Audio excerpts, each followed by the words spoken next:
যারা ভবন মালিক আছে বা প্রতিষ্ঠানের মালিক আছে বা যে ডেভেলপার আছে তারা যেন আমাদের এই টিমকে যেন সহযোগিতা করে। আমরা মানুষের ভিতরে সচেতনতা সৃষ্টি করতে চাই যে ভবিষ্যতে যেন কেউ এই ধরনের উদ্বুদ্ধ না হয়, এই ধরনের অনিয়ম করার জন্য, ব্যত্যয় করার জন্য কেউ যেন উদ্বুদ্ধ না হয়, এটাকে আমরা এখানে রোধ করতে চাই। তথ্য নিচ্ছে কি জন্য? তথ্য নিচ্ছি তো অভিযানে নামার জন্যই। তথ্যকে নিচ্ছি শুধু করার জন্য নাকি? তথ্য কার্যকর ভূমিকা নেওয়ার জন্যই তথ্য নিচ্ছি। দায়ভার তো কিছু না কিছু তো আমাদেরকে নিতেই হবে, যেহেতু এটা আমাদের তো অবশ্যই এটা আমাদের ডিউটির মধ্যে পড়ে যে আমরা কেন এই বিল্ডিংয়ের অনুমোদন আছে এত, এটা অনুমোদন কেন এত হলো, এটা তো স্বাভাবিক ব্যাপার। এটা তো কেউ আমি বলতে পারবো না যে এটা আমরা কোনো দায়ভারের ভিতর পড়ে না।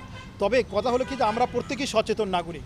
যে একটা 10তলা 20তলা বিল্ডিং বানায় সে কিন্তু অনেক বড় মাপের লোক, আমি ব্যক্তিগতভাবে মনে করি যে অনেক বড় মাপের লোক, কিন্তু তারা যদি এই নিয়মগুলো একটু মানে চলে তাহলে আমার মনে হয় তাহলে দেশের জন্য ভালো, সবার জন্যই ভালো। আগে যদি এরকম হতো তাহলে এই 24টা টিম গঠন করা আমাদের পক্ষে সম্ভব ছিল না। আমরা বেশ কিছু ইন্সপেক্টর নিছি, আমরা নেওয়ার পরে এখন মোটামুটিভাবে আমি বলবো যে রাজুক অনেকটা শক্তিশালী।